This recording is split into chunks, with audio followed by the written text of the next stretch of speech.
Hi, good evening. Oh, afternoon. How's everybody? Great. Excellent. I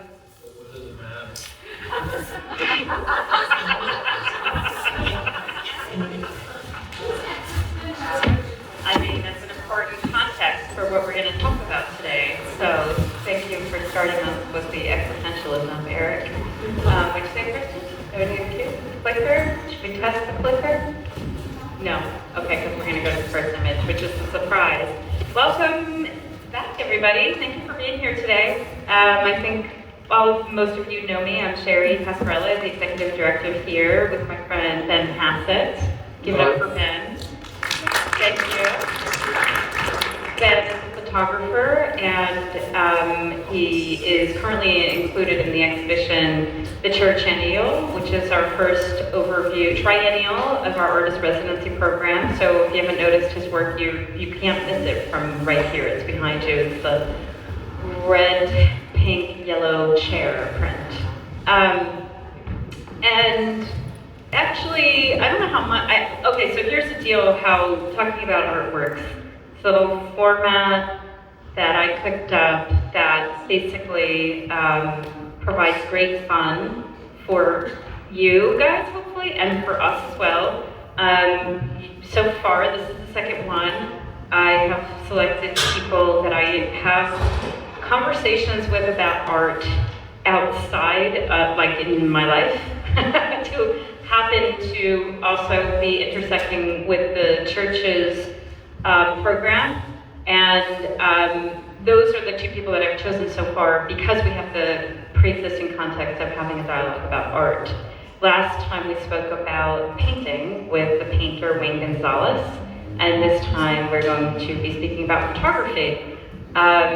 The essential difference between our point of view on photography is that Ben comes from the point of view of being a maker, and I come from the point of view of being my background in art history. So hopefully that will provide something of insight for everybody. And the format is, yes, were you gonna say something? Okay, I was gonna say the format is that we chose 5 photographs from the history of photography. We don't know what each other selected, and we also don't know what order they're in. They are in chronological order is what we know, but we don't know which of ours is going to come up and when. So when one of ours comes up, we will talk about, each one of us will respectively talk about it, and then we'll discuss it together. And then Is there a chronological order that mine's going to come up first? I don't think it is, but we'll find out. Unless we chose the same photo. You should give them some context actually, because we met on the jitney. That's true. You should give that story. We were told off for having this conversation on the jitney. and now people are paying for it. And that was that's a good point. Yeah, and that was almost 4 years ago. It was nothing, it was literally, I had just moved to Sag Harbor. He was a guy online in the jitney. We started talking about photography. I don't even know how. It's amazing. And it wasn't like a pickup or anything. We're both happily married, in my case to a woman. It was just... Mine too. It turns out. Yeah, we have so much in common. So, that said, are you ready to see who's is first? Do you guys have any questions? So typically, just in the interest of everybody's time, we like to save questions till the end.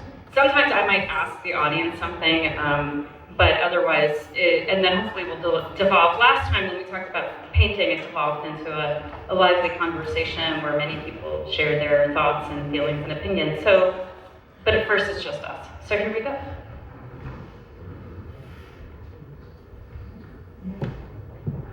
Oh, do I have to turn it on? Oh, there we go. Okay. Okay, you win.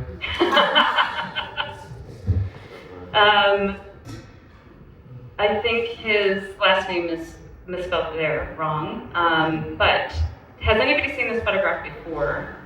Oh wow, you guys are smart. Okay, so the photographer's name is actually Neps or Niepce is how it's pronounced. It's Niepce. He was not strictly a photographer, he was an inventor and tinkerer from France who wanted to figure out how to make a photographic image. And this image has the distinction of being the oldest surviving photograph. So it's not the first photograph ever taken, but it's the one that still exists. And I chose this for a couple of reasons. Number one, because of my background and the way that I wanted to, it was so hard to choose 5 photographs. There are an infinite number of photographs, like increasingly in the world. And also, at this point, an unlimited number of photographers on some level. So I wanted to ground my obligation in terms of works that I thought represented significant moments in technology and in the history of the medium. And so I chose this work for that purpose, that it is the oldest surviving photograph. It's an interesting technology that exists because of the history of printmaking, where essentially Niepce took the technique essentially of copper plate etching and figured out that if he used an aperture like the window of his house and exposed the plate to the light, that he could capture the image on the outside of the window, inside on the plate, and then used the ingredients that used for copper plate etching in addition to lavender oil to expose the image. And that is sort of happenstance of it being in France, where lavender oil is actually abundant-ish. So the other thing that I find really interesting about this as the oldest surviving photo, interestingly, his first successful experiment was in 1822, and it was an image of the Pope at that time. And the reason why that's interesting to me is because what we take for granted, I believe, when most people look at a photographic image, what we're taking for granted is the idea that you're looking at a literal representation of reality. And in fact, you're not. You're looking at a highly personal, subjective rendering of a scene or an experience that an individual is choosing within a frame. So in this case, you could say there's a technical facility of how it became the view outside of his window, because the room where the window is was essentially the camera. It's called camera obscura. However, I think there's also relevance to the fact that there are many ways he could have interrupted that scene, and yet this is what we're left with, which for me also is a great precedent for the future of the medium. And that is to say, what we'll see later, photography that doesn't use cameras, number one, and photography also that is abstract. So that's what I have to say about this photo. Do you have anything to add? Thoughts? I went on a pilgrimage to Chalon-sur-Saône to the Nicephore Museum last year. To see this? To see this. Not far from my parents' house, so I actually managed to kill the 2 birds with 1 stone. Nice. And it isn't there. It's in Boston. Oh, Sold years ago. Years ago. I thought it was in Texas, but it's Boston. Yeah, the window and the view still exists. And did you look outside of it? Yeah, you can't really see it. Oh, it's all grown through and everything. But what was the purpose for you of doing a pilgrimage to see? Curiosity, I think. Interesting. I've always been interested in photography, so, well, I had never been. I've really no excuse being like 50 miles from my parents' house. Yeah, it's a good excuse. Yeah. The first time I went to Liverpool, I was told that Bob Dylan was just there because he was doing a pilgrimage to all of the musicians that he loved, and he was trying to find John Lennon's house. So you were Bob Dylan. Right. Okay. Ready for the next one? Oh, this is you. Okay. This is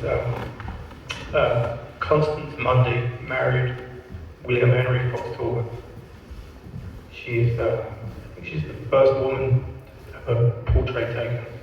Wow. Photograph taken. she, I think she's responsible for what we think of as modern photography because Constance was a very accomplished artist, and when in 1833 the pair of them went to Italy for their honeymoon,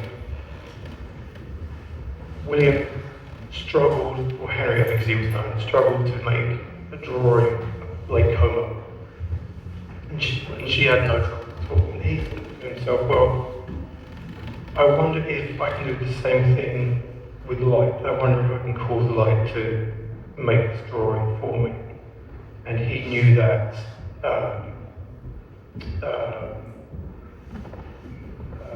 silver nitrate was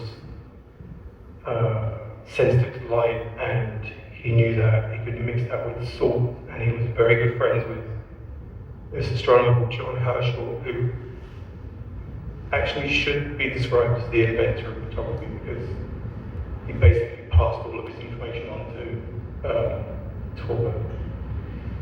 And so by 1834 he kind of figured it out, and he was sending what he called his shadows to friends of his in the post, and they would, after some time, fade, but he figured out how to make photographs repeatedly.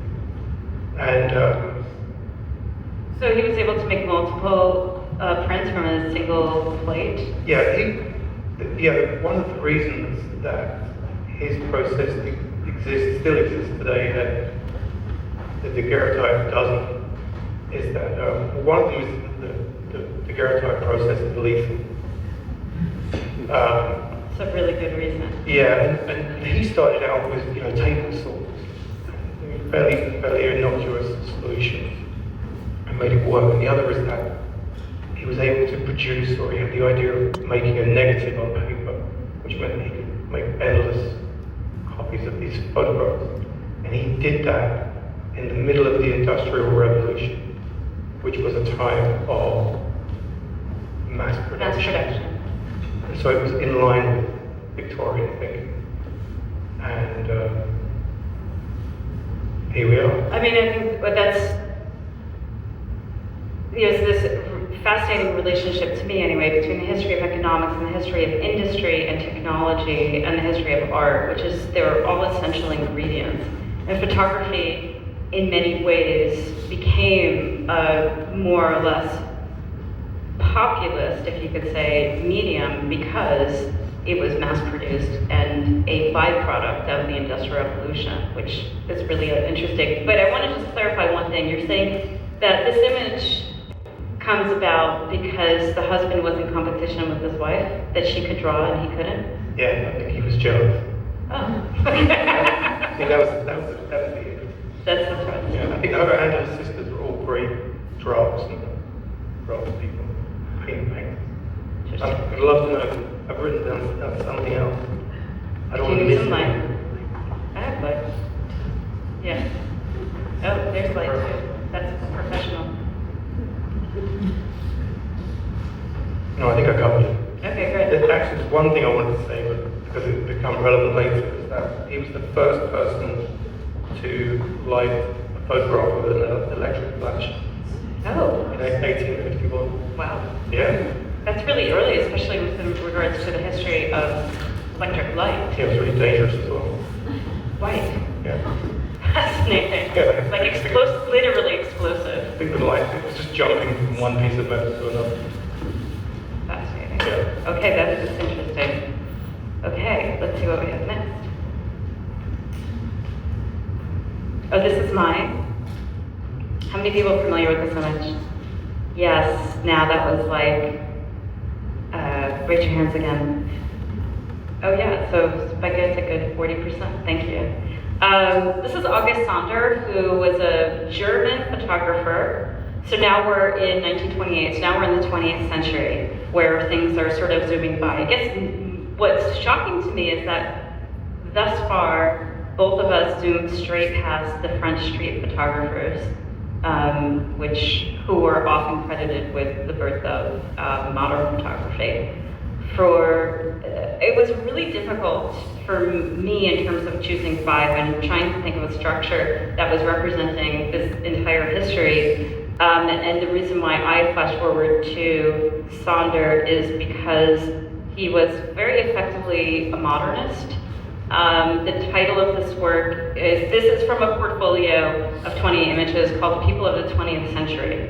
In that portfolio, he took portraits of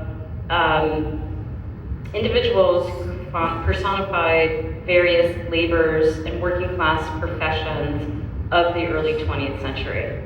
And it therefore was both an archival testament to life for the working class in the early 20th century, and it was also an approach that somewhere hovered between street photography as well as portrait photography and photojournalism. I also think of him as a modernist in conceptual ways because, of course, during this time period, 1917 to 1930, in Europe and America, people are reckoning with this sort of decline or evolution of the latter half of the Industrial Revolution, during which time you have a lot of labor movements. So everything from, yes. Do you know why? Why he chose these, I thought it was because that he was interested in labor movements. But was he paid to do it? Was he paid to do it? I think he was paid to do it. Okay. Yeah, correct? Yeah, but by who? No, I don't know. Who was he paid by? I don't know. Oh, I thought you knew. You made me think of Ajay. His job was to document front doors and doorbell knockers and the fronts of buildings, facades for architects. Well, this was more, as far as my understanding is, and anybody in here knows otherwise can correct me wrong, this was a self-directed project that he was paid for due from the publishing of portfolio of it. But I don't think anybody said to him, take pictures of all of the, like other people will see, that I know that are on my list, who were specifically commissioned to do some of the photos that we'll see. I believe that he was, this was in many ways a reflection of his sympathies with labor movements that were happening around the world, sort of post-Bolshevik revolution, and what was going on in America during that time. If people think of like at this time where you're thinking of reform movements in America, like Upton Sinclair and as a writer, for example, Sonder being among those who sympathize with the working class and are optimistic about reform, which I think we're still waiting for, but that's my opinion, not his. Yeah. Do you have anything? I just wondered if he had like a business angle or a Patreon. Like how he survived. What's that? I just saw online he had many clients. He had many clients. Okay. Interesting. So let's move on to the next one. I also find this an amazing image, and it also has a personal remembrance for me of I was introduced to this photograph, I guess relatively late in life. I was like 30, by a photographer who was actually like a well-respected working contemporary art photographer, but who came from a family of bricklayers. And so the image, in many ways, has personal relevance for me as well, in talking about the American dream and so on and so forth. And it was why I chose August Sonder and my next artist rather than Walker Evans, for example, which there's a whole, I'll get into that in a little bit, but let's see what's next. Oh, this is also mine. And I asked for this deliberately to be out of chronological order, and here is why, because of this notion of modernity and what it represents. That this photo, which is a photogram, is earlier than the Sonder photo by just a couple of years. The reason why I think that's relevant is because this is, I think again, playing up with that literality, clearly this photograph is poised and articulate, and there's a heavy hand of the photographer in terms of how the subject is captured in the content that's in the image, with the composition of the bricks behind him and the confrontational gaze of the sitter. and that all of that feels very modern and 20th century. And I think how we all think of photography in the early 20th century as it continues to exist to us today through the history of street photography. So then it's very surprising by contrast that this work by Man Ray precedes the August Sander. And Man Ray started getting into making abstract photography at a time when abstraction in painting was also being developed. So this is going hand in hand with the innovations that are happening in fine arts. In other words, photography more or less could have been considered a trade. As Dina just said in her fact checking, August Sander had many clients. Fine artists are typically not people who are said to have clients. They might have patrons, they might have collectors, but they don't necessarily have clients. This is something, a client would imply that it's a trade or a skill, that this is somebody who can be hired. Man Ray was American, although many people often erroneously think that Man Ray might have been French, just because he's so closely associated with his relationship with Marcel Duchamp. And in fact, when Man Ray started making photographs that would be arguably considered abstract photographs, they were photographs of Duchamp sculptures. He was introduced to the work of Duchamp in 1913, which is quite early, and they became friends. And he started photographing Duchamp's work as a way of thinking through the ideas of conceptualism, conceptual art, and abstraction, and then did away with photographing an object entirely. In many ways, he does use objects to create these photograms, or he did. But with the Duchamp, he was still photographing an egg beater, for example, a discrete object from the world.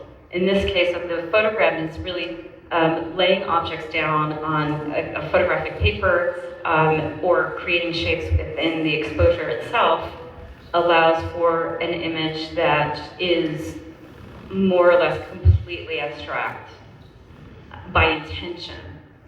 And this is a real threshold moment in the history of both fine art and photography.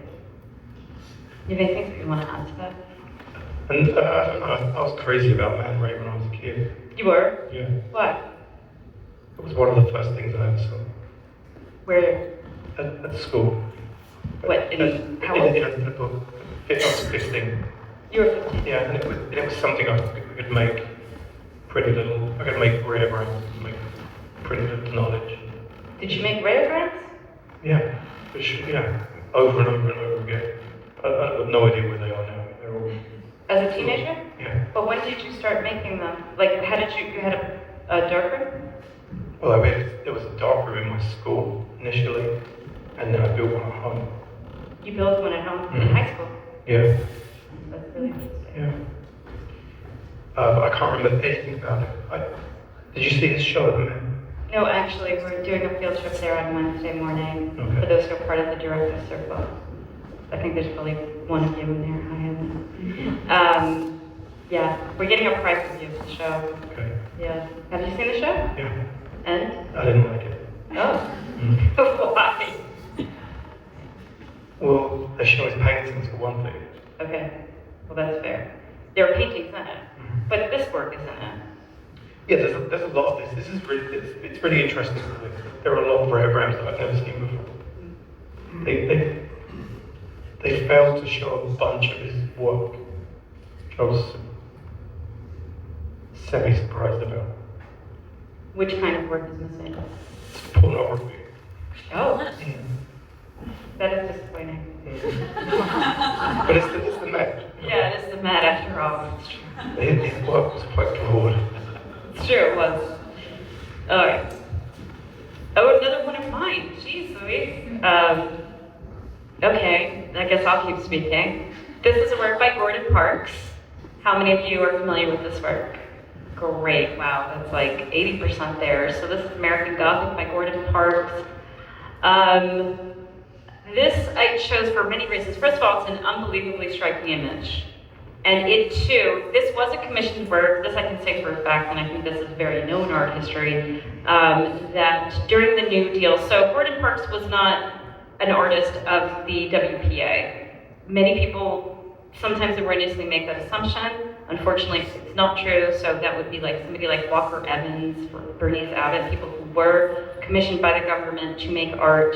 Gordon Parks was commissioned by the US government, but this was, and also as a part of the New Deal, but through the Farm Services, FSA, Farm Services Administration. And the point of the commission was that Gordon Parks would create photographs that would share with the government the everyday lives of African American people. And it was through this series of photographs that the US government obtained insight, I guess you could say, into the experience of segregation and poverty that was ravaging African Americans across the country. So actually the woman in this photograph, her name is Emma Watson, and she was employed by the FSA. Actually, she was a janitor in the building. And there's another theme that touches upon, which is, I guess I'm reading Bell Hooks right now, which was recommended by Kristen. Hi, Kristen. When you think about women's liberation in the 20th century, and how in middle and upper middle class backgrounds, women's place were in the home. And in working class and largely African American households, women were working much more regularly and much earlier than their Caucasian counterparts. So this came as a bit of a surprise. So in many ways, this image is a version of an early feminist image, I would argue, for that reason. Obviously, it's a reference, the title makes it a reference to the Grant Wood painting. That's also, therefore, opening up the discourse of photography with the world of fine art. Also, I think this image is highly influential. So when I think of artists like Robert Frank, for example, I think of Gordon Parks. And I think if any of you are familiar with the great American street photographers that come up just a little bit later, I think that is pretty evident that Parks is as influential as Walker Evans. Do you have anything to say about this work? Do you know where this was taken? This was taken at the FSA headquarters. What? I think it was in Washington. It does remind you of Frank, right? Yeah, it's so much like Robert Frank. There's that one image from the Americans where they have the flag outside of the window. That it, to me, is highly evocative of. I always Gordon Parks in the 50s and the 60s, or 50s, I think. Didn't think it went back. I don't know enough. Well, what happened was, it's really interesting, actually. Well, this is another, couple pieces of trivia. Most of the artists, there's a whole history of photographers who served in the military. So Ness served in the military, actually, and August Saunders served in the military. Gordon Parks, after working for the FSA, he was then commissioned by the government to work for the Office of War, actually, and then he was embedded with the Tuskegee Airmen and created photographs of the Tuskegee Airmen, and then had so much problems with segregation, but at the hands of the US government, that he quit, and he became a highly successful photographer for Vogue magazine, Life magazine, and so those are the photos of the 50s and 60s that are quintessential defining photos of that time period. And this is, much earlier than that. But it was like, he's this great example, there aren't that many at that time especially, of African-American artists who could make a living as an artist. It was Gordon Parks, James Vandersee, and like a small number of other people. Did he have a problem with segregation generally, or was it because he was being segregated? Like both. Both. I mean, that would make sense. Yeah. I mean, no, it was, but both. I think it's documented, and I think that influenced even his fashion work. Yeah. Really incredible photograph, in my opinion. Ready? Sure. Oh, now I can take Doc Edgerton. Yeah, Harold Edgerton was an electrical engineer. I should point out none of these photographs that I've chosen are by artists. Just. Oh. That is really interesting. Thank you for pointing that out. Is that intentional? Yes. Okay. Okay, so Doc Edgerton, tell us about the image and about the other. Okay, so he was an electrical engineer. He worked General Electric in the 20s. He borrowed an idea that he'd seen there. When in his next job, he went to MIT and he developed. He was really looking to find a way to make measurements, very precise measurements of motors and propellers at work. And he decided that he would do this by making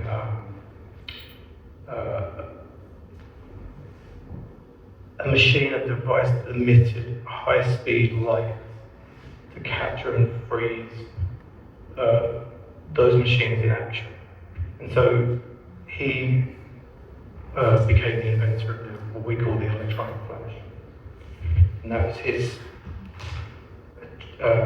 that's his contribution to photography. And in fact, he went on to, he worked for the rest of his life at MIT. He was like a research associate, and then he was an associate, and ended up becoming the institute professor, which I think is the highest honor you can have. Is that right? I think that's right. I mean, I know that's why they've always referred to him as Doc Edgerton.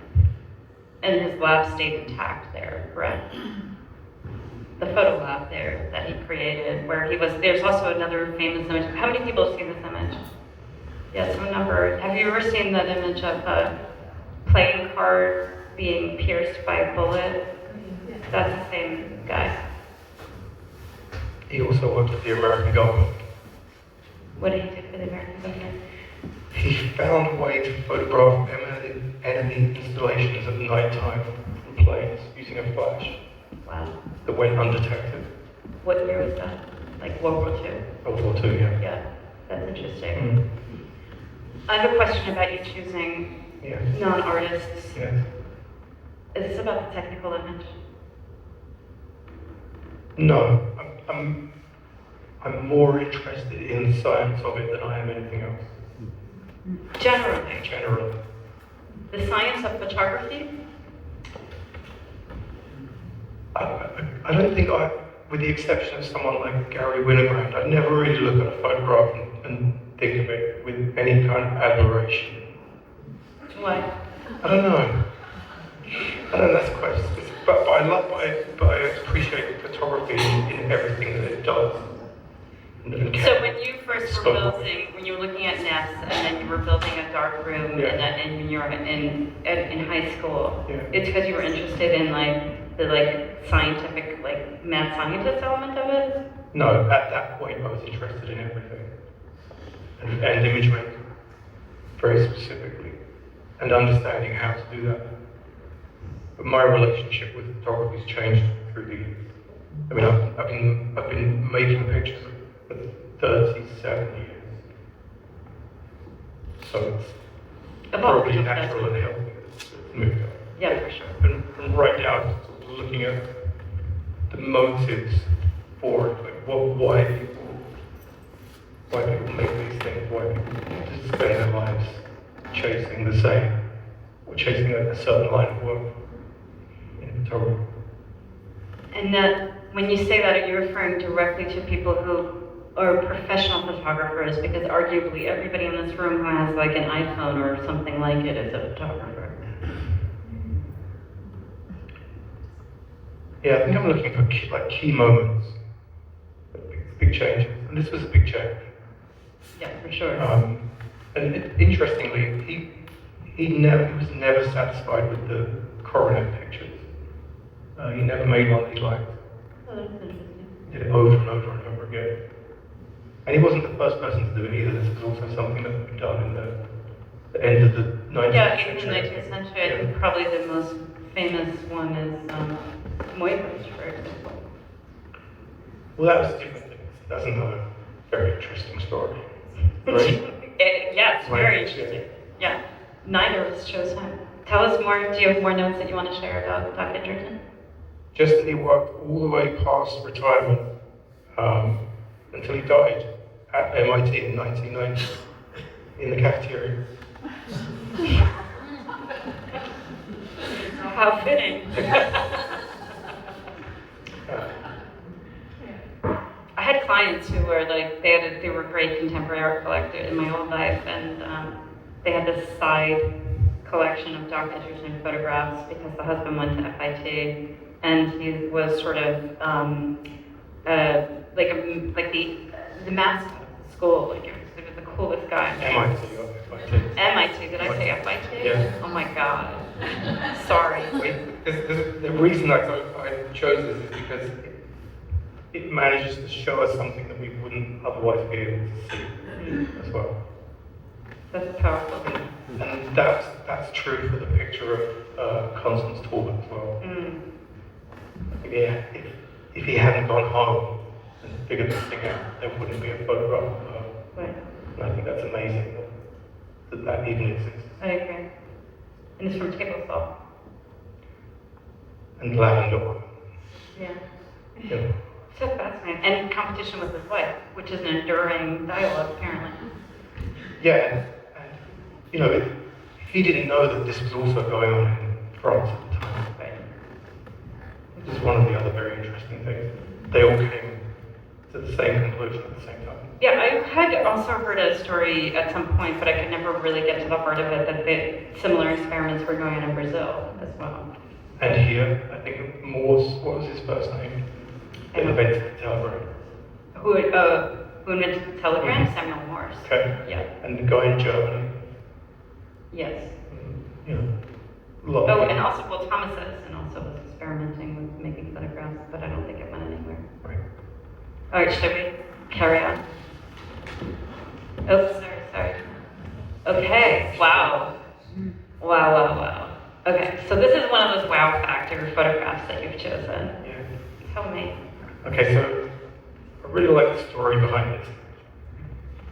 I don't even think I need my notes for this one. So Bob Jackson, on the 22nd of November 1963, is at Dealey Plaza, and he's in the presidential motorcade, about 7 cars behind the president when the shots ring out. But at that moment, he's just handed a messenger the film from his camera. So his camera's empty, and as panic sets in at the scene, he makes the mistake of jumping off the car to see what's going to happen next. And at that point, the presidential car flies down the street and goes off to the hospital. And he's kind of stuck in the crowd, and he fails to get a picture of the car. He misses the picture of the gun at the window, or of the panic because there's no film in his camera, and he misses Kennedy being wheeled out of the hospital. And after failing repeatedly to get any of those pictures, I should point out that Bob Jackson was a staff photographer at the Dallas Times Herald. Sorry, missed that. Get it for Yeah. So kind of with his tails between his legs, he gets sent on a Sunday morning to the police station as he's assigned to get the picture of, like a rather humdrum picture of Oswald being escorted out to go to jail. And in the middle of that, he manages to make this picture, which makes him very popular at the newspaper and eventually wins him the Pulitzer Prize. But the reason I've chosen this is because, for me, it's a perfect example of what a photograph does as opposed to anything else. And there are two things the photograph has two key strengths, and one is that it can be perfectly representational. So at this moment, it shows us perfectly what happened. And the other thing is that it can be very immediate. And this, for me, sums up those two things perfectly. And I don't know if that was made yesterday, that we could actually say the same thing, because we perhaps wouldn't be able to believe that it was real. Mm-hmm. But in this case, we can. And I think I made the mistake of thinking, I said this to my wife, I think this as well as the Doc Edgerton picture exists in our collective memory. She swears that she'd never seen it before I showed her, so I don't know. But I kind of like to think that it does. It's such a huge, such an iconic picture that it might be one of the most famous pictures in photography. Yeah. I would argue about that. I mean, it becomes part of our, cultural memory, our shared experience. Yeah, and I also chose this because it shows us something that we wouldn't otherwise be able to see with the human eye. That is absolutely true. And the last thing I want to say about this is that it was made with an electronic flash. It was made with an electronic flash. Yeah. And it would have had to have been, right? Yeah. Tying all of your strings together. It's always something tied together. There is, for sure. I mean, that mine is, oh, this is also you. Mm-hmm. Like, this is very much not a photographer. No, he was a test pilot, an astronaut, right? Sorry, this is Neil Armstrong picture of his co-pilot Buzz in the Sea of Tranquility. And it's probably the most famous portrait ever made. Really? No? Do you not think? With a photograph, with a camera. With a camera. Let me get back to you on that. Is there anyone that hasn't seen this picture? Would anybody argue that there is a more famous photographic portrait? Because I was going to say the most famous portrait ever made was Gilbert Stuart's image of George Washington, which most people have had in their wallet at one point or another. That's a good point. Yeah, but it's not a photograph, but it was made mechanically with a similar device. But anyway, let's forget about that I said that. This is the one that I think about as being the picture, like the most. I definitely think it's probably one of the most defining portraits of the 20th century. And I think it also depends on what generation you're in. For me, I think like MTV, for example. Yeah, that's true. It's also something you would never see unless the photograph had been made. Absolutely. Because none of us are going to the moon, as far as I know. And it makes me think, probably because I've done it so often, or I've made portraits of so many people, it makes me think about the dynamic, like the game between operator and subject, which is going off on another. No, that's a really interesting tangent. But it is something that exists, not just for photographers, but for all kinds of artists making portraits. Me in the studio, it's like a chess game, and I'm trying to win. Really? Yeah, I always feel like that. So, always. Always. Does it change if it's like a famous person versus like one of your kids? No. Everybody wants to be in control of their image. That's a very powerful statement. But I think so. No, I think everybody does want to be in control of their image, but I think that there's are any of us in control of our image? Not as much as a photographer is when they're actually creating a picture. I'm sorry, Steve. I said that you're right, everybody wants to be in control of their image, but few of us ever are to the extent that a photographer is in control when they are creating a portrait. I don't think they're always in control. And I think you can see it. I can see it. So, who was in control here? Well, no one. They don't know what they're doing. If you see it's really interesting because the other aspect, the other thing we could talk about is was this real or was this fake, right? Right, for sure. There are people who swear this is fake. It would be undignified of me to comment on that because I'm not a rocket scientist, and you know there were hundreds of thousands of people that worked on these projects. As a photographer, I've got some really interesting questions, but I've also looked at I've looked at all of the images, or I've looked at many of the images, and I have to say that these two guys didn't know what they were doing, and the photographic evidence proves it. There are some really bad pictures, and it's like one of, I think there might even be just one picture of him. I don't even know if he's aware that he's having a picture taken at the time. The question that, the thing that I don't get, the thing I really don't understand is, this picture is kind of a collaboration between NASA and Hasselblad and Kodak.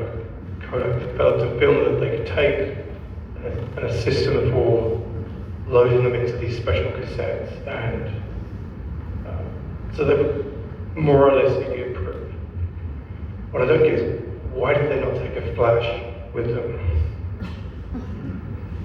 Because they knew that there would be, they knew there wouldn't be any cloud cover. They knew that there would be hard shadows.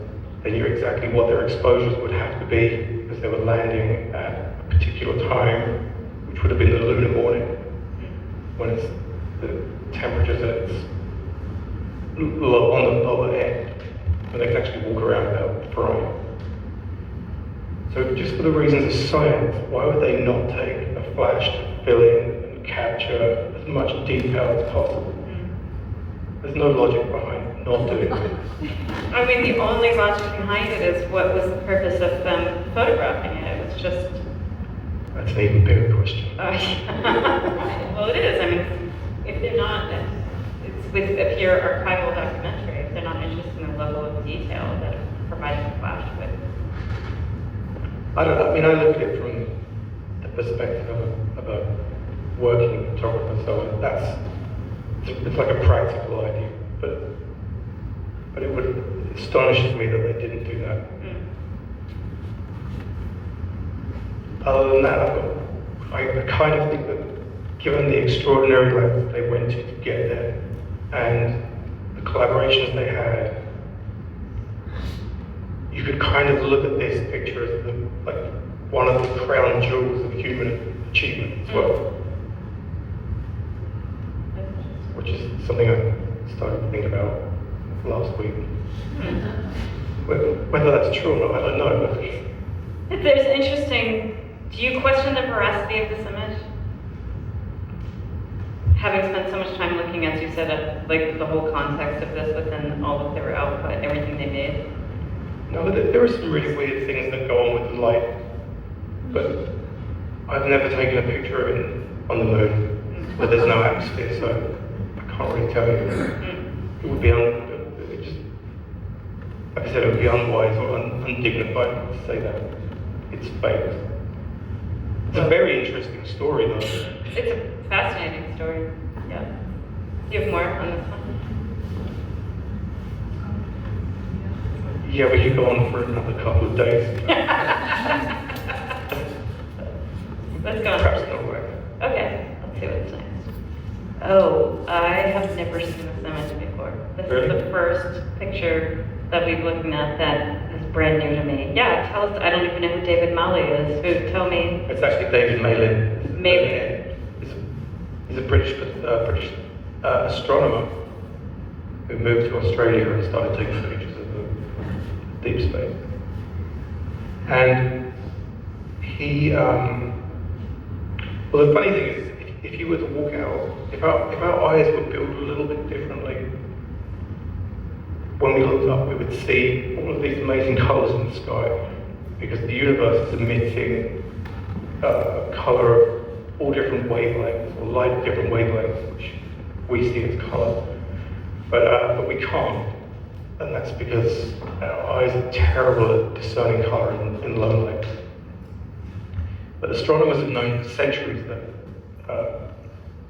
that stars were of different colors, and that they couldn't see them, but they could measure them.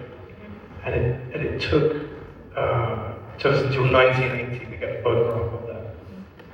And what kind of, which is incredible, and I guess another achievement of humanity. Yeah. Well, the process has been around since the mid-19th century. And this guy was the first one to apply it to astrophotography. And I think it's like, it's one of them, again, it's something that we would not be able to see without photography, which is one of the great gifts of photography, is that we can see images of distant galaxies. So how did he shoot this? He was he was just standing on the land, looking up at the sky? No, so they used what's called a three-plate process. So with 3 different filters, a red filter, a green filter, and a blue filter. And they make a black and white picture through each, and then make an exposure back through each filter onto a color substrate to produce an accurate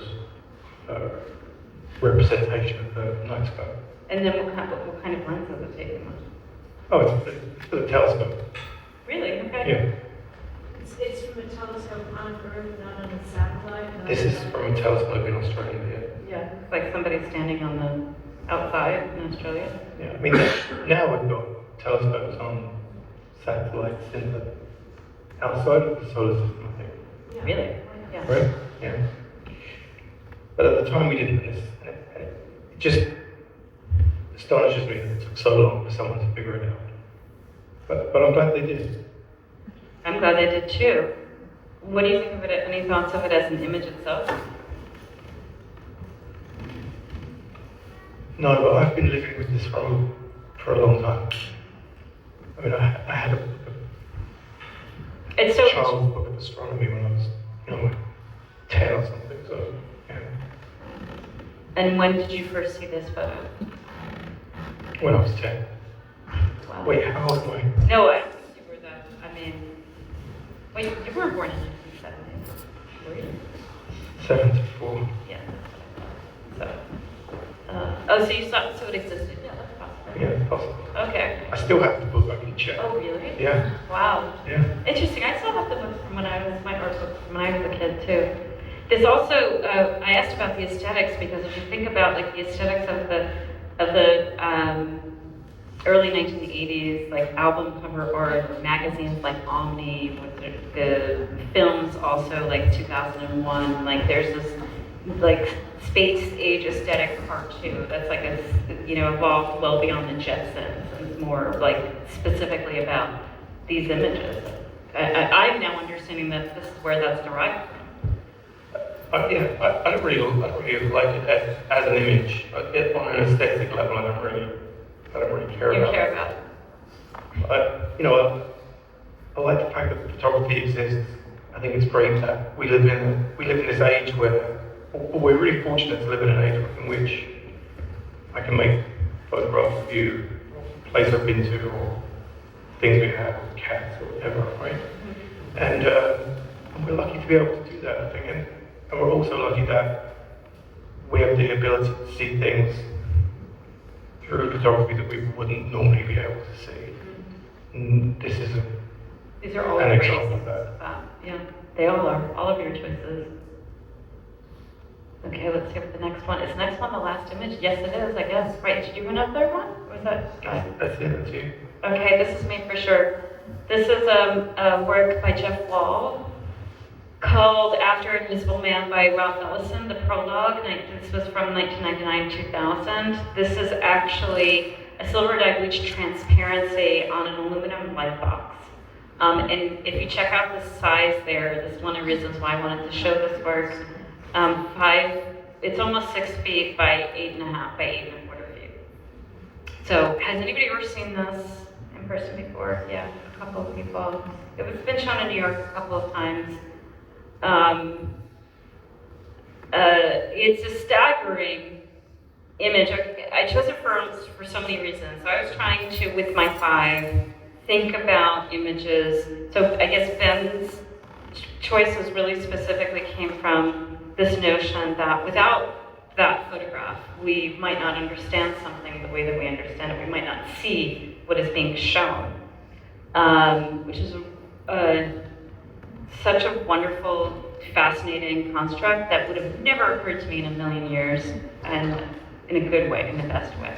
And mine is much more about like, how would I describe the history of photography through a series of photographs?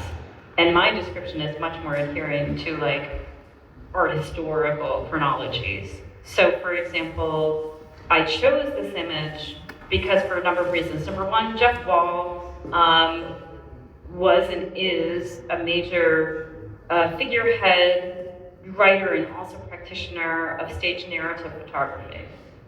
And stage narrative photography, so only a few people have seen this before, but how many people know Jeff Wall? Okay, so that's most of you. So probably familiar with the notion then that in the late 70s, early 80s, Jeff Wall put forth some ideas that evolved through the late 80s and early 90s about what it means to make a constructed image. And stage narrative is a way of speaking of control by the artist, if you do control by the photographer, of giving the photographer complete license to recreate a narrative structure that mimics both reality and in the history of the arts, from painting to cinema to, in this case, literature.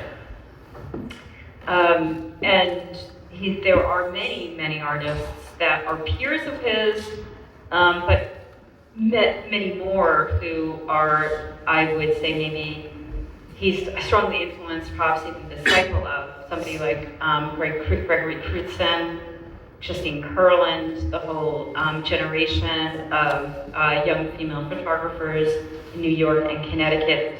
Many people came out of Yale specifically in the 1990s. There were so many people who became acolytes of this process of stage narrative that you see a little bit in artists like Cindy Sherman. Some people have argued that the film stills are stage narrative photography, and you could make a compelling argument for that. You could also argue that those, because they're self-portraiture, are not stage narrative, because she is basically still using the image of herself as an essential element of the work. In this particular Jeff Wall, how many people have read the book The Invisible Man by Ralph Ellison? Okay, that number is way too low. It is one of the greatest books in the history of literature. And not kidding you, I'm gonna make it. Big statement. It is a big statement, and I will stand by it. I mean, I would put, to me, Invisible Man is a more important book than Ulysses. Okay, sorry. Go read it and then argue with me, okay? Because there's not enough people in the room who have read the book for us to have that conversation. But that's an aside. But one of the things that's remarkable about that book is the evocative visual imagery that Ellison constructs for a narrator who's never named, who's basically an African-American man we're seeing the world through his eyes, essentially. And it's so visceral the way it's described, but also it's so fantastical, the descriptions in the book, that it defies a sense of reality. And that's so interesting to me that Wall chose this book that teeters on the edge of representational, like realism and fantasy, as one of the few works that he's made about a constructive narrative. That's something that he didn't construct. In other words, usually at Jeff Wall, he is the master. He's creating the whole story, not using somebody else's story. So for me, this is like, incredible. And when you're with this work, so when you, the scale of it, it's just a little bit taller than I am. So when I stand in front of this work, it occupies my entire field of vision. And it's on a light box. So it's a bright, glowing image, like it's signed up like an advertisement sign filled with all of these light bulbs. It's unbelievably demanding of the viewer. Really like bops you over the head. Like you really can't enter any other space but this photograph when you're with it, in my opinion. But I did choose it there. I could have chosen earlier Jeff Wellesley. I almost chose the Vampire's Picnic at Midnight, but I went with this because I love the book. I also think it's very evocative. But the other thing I want to mention in terms of like all of the structures of photography that I wove into the ones that I chose is scale, where it is a late 20th century invention to be able to make photographs of this scale. So photographic enlarger that would allow people to make prints that were over 5 feet tall started in the 70s, I believe, and I think that was in Germany, or was at least popularized in Germany. So you see it now if you can, if you know the like works of the Dusseldorf School photographers like Struth, Gursky, Roof, Candida Hoffer, a couple I didn't mention, but you get the idea where they make these really large prints. And now it's become really ubiquitous, but it was actually a really special thing. And it's another dimension that allows the photographer to exert some control over the viewer. Who's the American portraitist that works like that? Female? Who makes the very large scale prints? Yeah, they're pretty big. They're 5x4. I mean, I can normally think of the society portrait. Sorry? Tina Barney. Tina Barney. Andrew Serrano makes Tina Barney. I think there are, the other one I was going to mention, which is really interesting, but it's a very different photographic device, was Catherine Opie made very large format Polaroids using like a room size Polaroid. I don't know how many of you know that work. It's somewhat obscure. Well, a lot of people nodding their head, which is awesome. But I think that a lot of people now use, there's somebody else in our March show, you will see that there was a photographer, a couple of photographers who use large format prints for portraiture. Platon is one of them, actually. He's sort of photographs for the New Yorker. Anyway. I know. You know who it is? I don't trust large prints. You don't trust large? What kind of a statement is that? I think it's like saying I don't trust cookies. Like what did they do to you? a lot of the time it's a gimmick. But I say that because my education, or my photographic education, is primarily through books. Long before I started going, before I knew that there were such thing as gallery or a museum looking at books. And so I still think if I can't engage with something, it's like yay big, and I'm probably not going to look much further into that. And I had that problem with Jeff Wall the first time I saw his work. I didn't get it. What year was it he had the retrospective? The MoMA retrospective? Yeah. 2005 or 6, I want to say. Yeah, that sounds about right. So I was living in Paris at the time, and I went to see it. I had a job here, and I flew over. I made a point first to go and see it. And I went back, and my studio manager at the time was this young French photography student, and she was really excited that I had seen the Jack Wall incident. She asked me about it, and I dismissed it completely because I was unable to engage with it, or there wasn't anything in it that visually compelled me to look any further past looking into the story. And then she explained the whole story to me, and when I went back, like 2 weeks later, I was able to appreciate everything because I had come to the show with an understanding. Luckily. But I still can't get on with all of Jeff Wall's work because I feel like I need an understanding in order to engage with it. It's fair. I think that's a fair point about any work of art, to be honest with you. I think any work of art, if it needs to be explicitly explained to you, if you can't get anything out of it without somebody else explaining it to you, to me there's a problematic there. I think I wasn't used to that with photography in particular. Yeah, I think that was yeah, which is because in photography that is somewhat rare. Although I will strongly disagree with scale being a compelling component of a work, and perhaps that's because of my love of painting, but I do think that scale is an important quotient of the work, and to shoot or create something at scale is highly intentional and not nothing. It is. I'll rephrase that. I think that a lot of photographers misuse scale. Okay. In order to make their work seem more important than it actually is. Okay. Right? That's fair. I will say Abundantly. in your camp of this with regard to Jeff Wall, we have I own a Jeff Wall photograph that but it does not hang in my home because Dina, my wife, looks at it and doesn't buy it as a good photograph. You don't know which one it is. Do you know which one it is?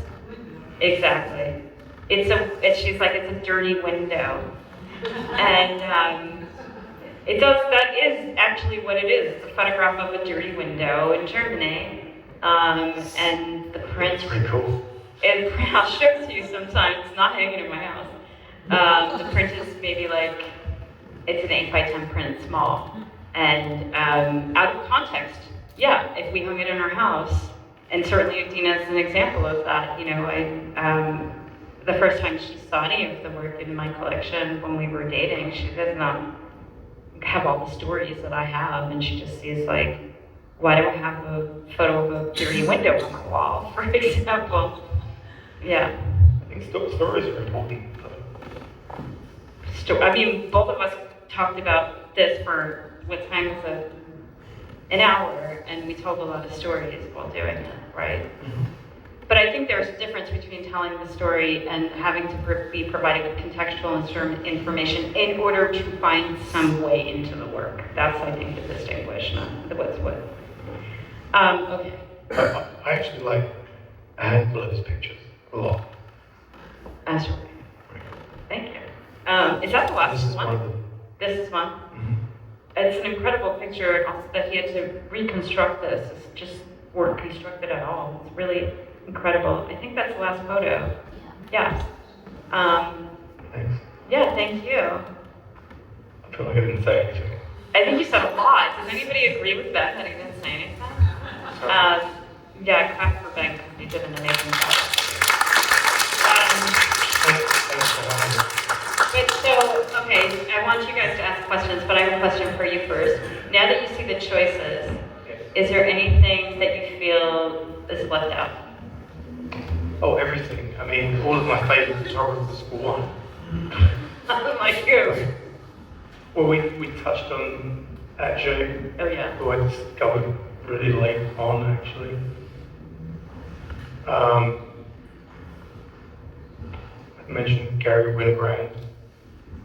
We talked about My Bridge. Did we talk about My Bridge here or privately before? We mentioned him in brief passing here, but we have talked about him before. I think, what was the show that I had suggested that you see when we first met? I think it was maybe Stephen Shore. Is that correct? Yeah, maybe. Mm-hmm. We talked about Faye Godwin the other week. Talk about who? Faye Godwin. Faye Goodwin. Godwin. And Godwin, sorry. Yeah. Faye Godwin. Yes, thank you. I'm sorry, I'm American. It's so embarrassing. I know a lot of people. Freelander, of course. Friedlander's major. Cindy Sherman was hard for me not to include because she really made the ultimate iconic image of the 20th century. Like, really, those film stills, those are iconic. To the point of you're like, oh, another film still? Like, people really need to see another film still, but they're just so enduring. Everybody, if I tell you Cindy Sherman film still, everybody's picturing one in their head right now, right? And it's probably not the same one. No. And that's amazing to me. Like, just, that's, I wish that wasn't the case. I wish I'd gotten to see more of her work because they didn't show those same 4 or 5 pictures over and over again. but you still can. I know that, but you know, They're out there. they're not the. Perhaps I don't know whether or I've avoided it because I'm bombarded with the same pictures over and Yeah. over again. I mean, of a similar point, one of the things that I've often wondered was how her own artistic output might have evolved if the film stills were not as sticky as they are. Do you know what I mean? Like, would she have gone in other directions Is she other than obsessive self-portraiture? Is she a victim of her own success? I don't know, because how could she be a victim? I mean, she seems like she's great in every respect.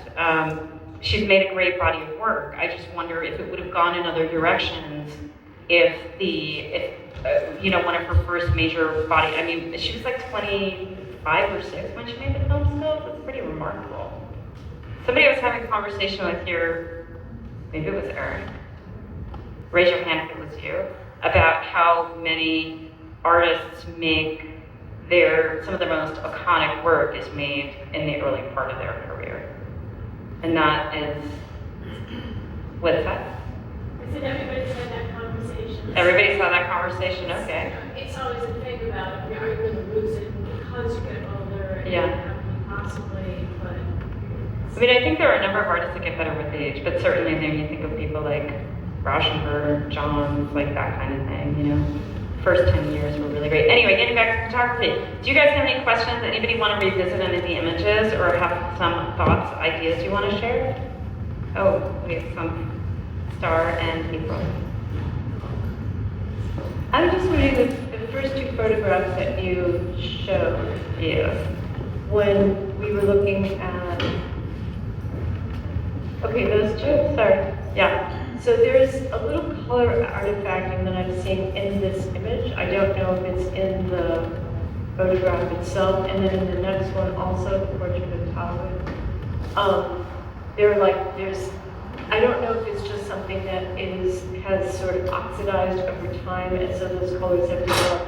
But were early photographers ever intrigued by watching their photographs do that and trying to make that be a part of what they did? I never thought to ask this question, but as you were showing them, I was wondering. Yeah, there was an interest in making color photography from the beginning, but it was a challenge from a chemical perspective, as far as I know. Ben? I think it's both. I think that there were colours. I think that they did oxidize over time and they've changed, and that the pictures they made did vary in colour. But no one would try to guide a photograph to produce a certain kind of oxidation. Oh, they all tried to do Oh, yeah, that. It's sure. just that was what everybody was doing, but they It's had a so hard process. time getting any color out of it until another like 50 years. Oh no, it was 1877. Oh, really? Yeah. Oh, Isn't that crazy? that is 50 years from 1827. Wait, does anyone know when the first commercially available roll of colour film, when the first roll of colour film was available? Take a guess. 1890, No. 1915. 1915. 1915. Kodachrome. Oh, the Kodachrome. But also, April, I will say, the thing is, this definitely has changed color over the time since it's been made. And there have also been renderings. People have rendered this image using different kinds of contemporary technology of what this scene would look like in color. And so if you Google this picture online, you can see many different people experimenting with the source image to put it into different color scales in order to also understand what the source image looked like. Did you know this took 8 hours to expose? I did know that it took 8 hours to expose. Now everybody else knows too. I have a question for you guys. Were you surprised by our choices or no? I was surprised you didn't have a woman. Yeah. I thought a lot about It lean on the feminist I did because of the Gordon Parks. Yeah. But it was difficult. It did occur to me. I'm not sure why, although, yeah, and so did Ben also said that he didn't think this would exist if it weren't for Constance. I kind of think that's true. You know, after Talbot figured this out, this is taking a few months, but he figured out the process after a year, and then he abandoned it to go and do something else. Like satisfied that he figured out how to make a photograph. And then he just like... He didn't pursue it, he just Yeah, moved on to translating hieroglyphics. Yeah, yeah. It's kind of relevant. Any other thoughts or questions? Oh, Star, you want to share something? I wanted to ask Ben, when you were teaching yourself or pursuing reading photographic books, I'm really interested in that process of reading visually, and what was it that, if you can say, compelled you from what you were seeing in the photographic books one after the other to move forward as a photographer or to enter this way of looking? Was it different than painting? I think it was a question of timing, because when I was very fortunate, when I was 14, I was taken to the Royal Academy in London. This was in 1989, and they just happened to be showing an exhibition called the Art of Photography, which was celebrating 150 years of photography. And this was the first time that I'd been to a museum, any kind of art museum. And this was the first thing that I saw. And it just knocked me sideways, I think. And that was the right age to be knocked sideways by something and find an interest. And not long after that, there was a course offered at my school in film processing and later on dark technique. And I took it because I couldn't really do anything else. I was useless. And I was really interested in that. And so it's a combination of one's brain being a sponge at that age and it landing at the right time. And now that I have teenagers, I can see that that's the time when they will find their interests in life or start to peel off and develop and become people in their own right. It's like a transformative time, which we all know that, but you know, that's kind of what happened to me. Does that answer your question? And then I looked at all of them. Actually, there were only 2 photography books in my school library. What were they? Yeah, because I went to like very academic, went to grammar school, and I stole both of them. I still have them both. And one was like the history of art and photography or something. Anyway, and the other one was Begin with Bailey, which is a David Bailey book. And years later, I've met Bailey a few times, and when I went to photograph him, and I told him that I'd stolen the book, and you know what he said? What? Good choice. I still have that as well. That's really funny. Yeah. Mona had a question over there, or a comment. Might be slightly off topic, but I just wanted to say I wrote my college dissertation on family photography. Oh. And for me, photography is my passion. It intrigued me, the idea that it was the first time that actually humans were able to see their ancestors, see their families, and how that changed us. Because before, it was only the very well-known or wealthy who were able to have paintings or portraits painted. So I just wanted to kind of throw that in. That was my sort of window into photography. I think that's really fascinating, and thank you for sharing that one. I did not know that about you. And I think that there is a whole, You could do a whole nother conversation about the history of family portraiture, and there's even a lot. I mean, this was like Roland Barthes writes about that even, and does your friend Flesser write about that? He does? Yeah. Yeah, did you read that? I started it. It's like reading Stephen Hawking, right? Yeah, it is. Has anybody read this? Wilhelm Flesser on photography? It's Towards the philosophy. Towards a Philosophy of Photography. It's originally published in 1983, right? Yes. And then there's an updated prologue to it that deals with the manufactured image. I haven't read that. Yeah. I think that's the most important book ever written about photography. Well, And, but it is like reading Spinoza. It is like reading philosophy. Like you can't it's this big, but you can't read it from cover to cover. It's like you read 2 sentences and let it sit in for 2 days. That's for me anyway. no, it's true. You know, One step forward, 2 steps back. Right? in a way, although it is, you literally read a page and then it's like kind of a mind fuck in my mouth for like a little while. You're like, wow, yeah. It's really interesting. He doesn't cite anyone in particular, and there are no illustrations in the book. But everything he says makes perfect sense. It's true. Yeah, add it to your reading. Who knew this was going to be about the reading book club? Like, Mary Ellen, did you read Flesser? And any of the photographers here? Tom, I'm not sure I believe you.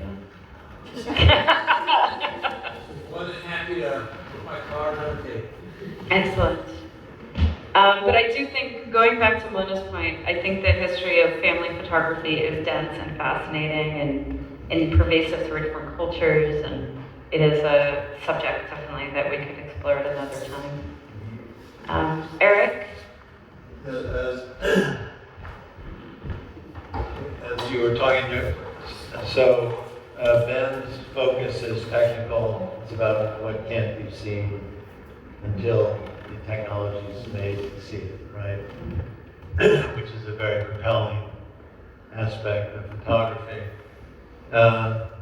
With the family one, what's brought up is memory, and that being compelled to find a way to hold things in place for memory's sake, right?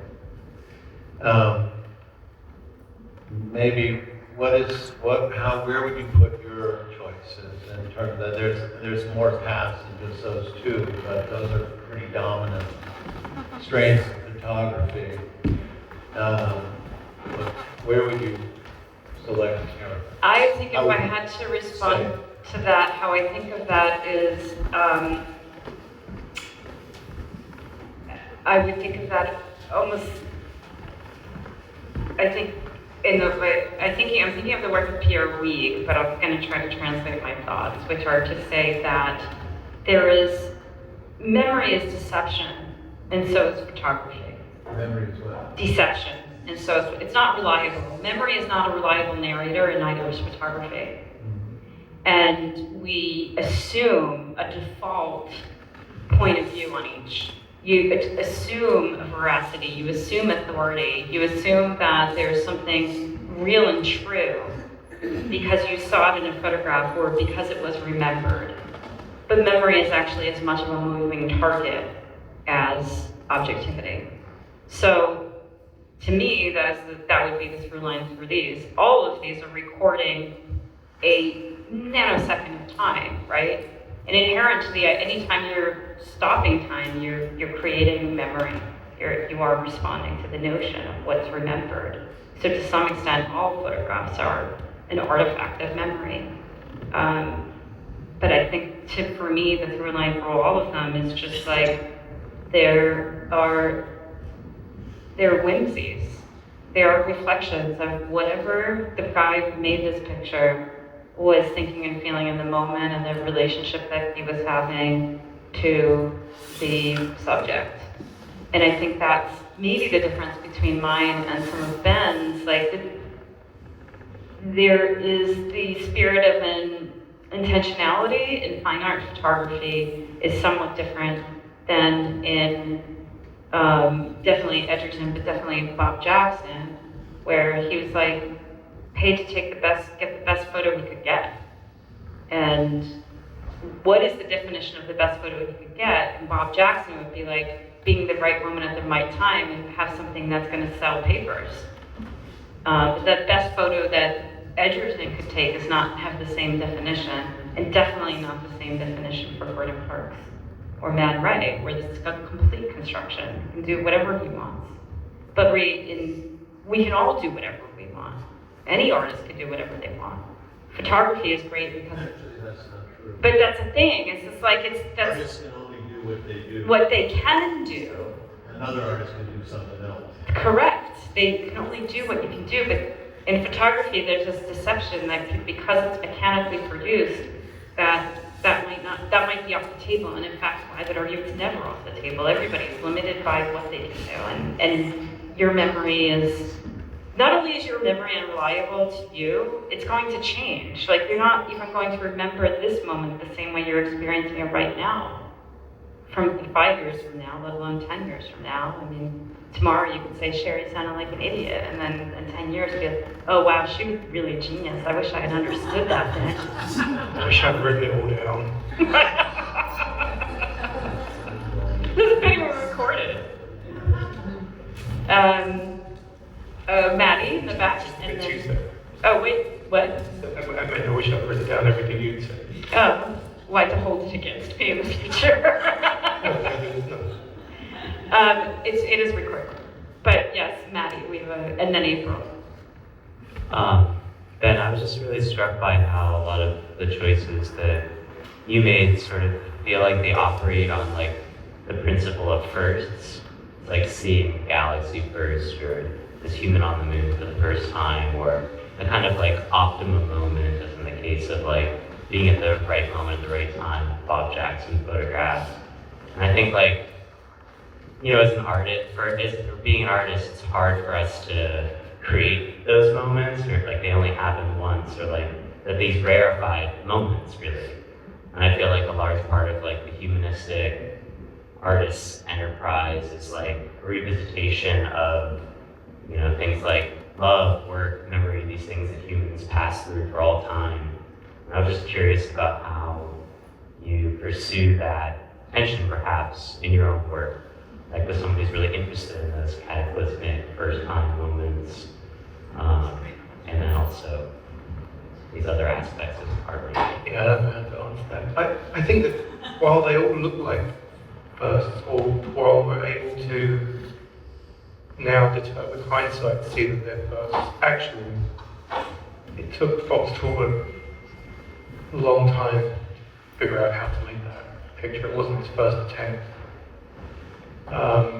And same with Harold Edgerton. You know, he went through, I think that picture that we looked at was taken in the 50s, but actually he started making those at the end of the 1920s with varying degrees of success.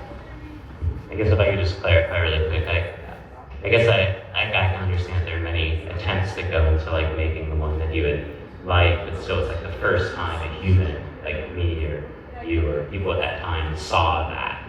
I guess that's what I mean by first, not his first attempt per se, but Right. it's like first moment of seeing a particular phenomenon or something like that. But I think we can mistake the first time we see it with the first time that they got it right. No? I mean, yes and no. I know what Maddie's saying. I think there's a distinction. What he's saying is like, you're conceiving of some process. You're aiming to find an image that's never existed, right? Is that what you're saying, Maddie? Right? It's like yes, we there's a final net result, right? I think I've always tried to make a new image, if at all possible, in any situation that I've had to make an image, rather than repeat something that I did before, purely out of curiosity. When you say that a new image, if it's at all possible, do you mean relative to what you've made? I hope you mean relative to what you've made. Yeah, relative to what I've made. Because otherwise that's an impossible bar. Yeah, I tried that too. I mean, look at that. You know, it's like a new way new way for me to look at photography. I'm not sure if I've seen anything like that. I've seen plenty of things like that, perhaps not photographs. I've seen photograms. Right. But I think I understand what you're saying. You do? I think so. Sometimes I don't understand what you're saying. Yeah, I think Yeah. always trying to make something new for me. Yeah. But then that's the challenge for anybody. April. Oh, I really enjoyed this, but I do want to argue something, which is, I'm sure you'll shoot this down because it's not a human being, but the portrait by Neil Armstrong of Buzz Aldrin is certainly one of the iconic pictures from the moonshot, but the picture of, and I don't know, I can't remember the photographer who took this, I think it was one of the astronauts, of Earthrise, the Earth coming above, the rising above the moon, from the Yes. Earth's perspective, that showed us Yeah. where we It's are. actually, I almost chose that image. I think that's one of the most absolutely stunning, and I don't care if it's fine art or not. It's just so, it's still, I find so very moving because of. It is, and it had a huge influence on the history of art. That's why I almost chose it, but I didn't choose it because it wasn't by somebody who's like a photographer, so it could have been on your list. But when I look at that image, I think of the evolution of the image, right? Because as soon as you had the possibility of having an aerial view, well, first of all, that changed. Like aerial photography changed painting, changed the way we could conceive of ourselves and look at space, right? But then looking down at the whole earth, I mean, there are books of philosophy written by fantastic people about that moment, that we could see the earth below us, and then that we could see the moon is even more remarkable. I'm going to steal that. April, thanks. Any other thoughts or questions? Oh, Nina, Dick. I love that you brought that up here, because I just wanted to sort of connect to something that you said, Sheri, which is about memory and about, I'm sorry, that was Aaron, but about photography being a reliable narrator. Everything we see as a photograph is curated in some way. That shot is chosen. The photographer is choosing to take that moment in that way, in that view, cutting out what's going on around it. It reminded me of Eve Sussman's 89 seconds at Alcazar, right? Yeah, that's beautiful. Yeah, so It's a great little film and photograph, yeah. exactly. And so even Ansel Adams, when he took a moon over New Mexico, Yeah. or Senegal, or wherever that was, he turned the enlarger towards his wall. And he had big pieces of paper and all sorts of things on the wall to cut the light and to manipulate the light. So I think that's a really interesting concept, this idea that we accept photography as a documented moment. It is what it was, exactly as it is. But in fact, it's as manipulated just in a different way as any painting or any other piece of great fine art. Exactly. So that was my thesis. So slightly different from Ben's, although I'm not sure you would disagree with it. And I think it's complicated now with AI. Nothing's real anymore. Nothing's real anymore. It never was, though. That's, I guess, the whole point. Is that? Who knows? Does it matter? Yes. Actually, It actually does matter. You can make a distinction. It's a photograph, Mm. but a generative image isn't. That's correct. But also, neither is that. But it is because it's made with light. That's So fair. Well, technically you could say it is because it's a light drawing, which is what Okay. photographs are. This is really interesting. I had an argument 20 years ago Mhm. with a curator at DIA over how are we going, if we are creating images that no longer need the use of light, right? But they're photographs. How do we change the way we talk about photography, which is ultimately the science of light? On the illustrations of that, point. I don't think so. Like, I would say an AI-generated image is closer to a photograph than a painting. I've been calling them synthetic photographs Oh, that's really good. because I had to find a way to write about that. So there was, and I split it into authentic and synthetic. Oh, I love that.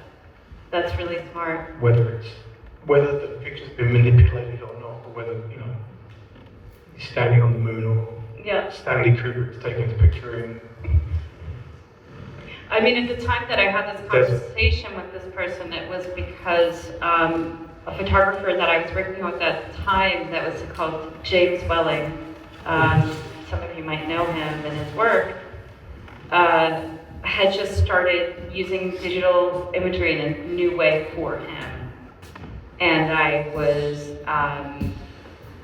trying to describe the process, but I felt like the language for describing photography was antiquated. And that was just to describe a digital photograph. Now there is basic nomenclature for that. But anyway, I think the idea of synthetic photography, anyway, she fought me. She was like, no, we don't need to describe it differently. Which I fundamentally didn't agree with. I think you do. I think you do. That's a great term. All right, I think that everybody seems like they're getting tired. Me too. Have you had enough to think about? I hope you enjoyed this. I hope you come back to it. Thanks everyone for being here. Thanks, Ben. Thank you very much.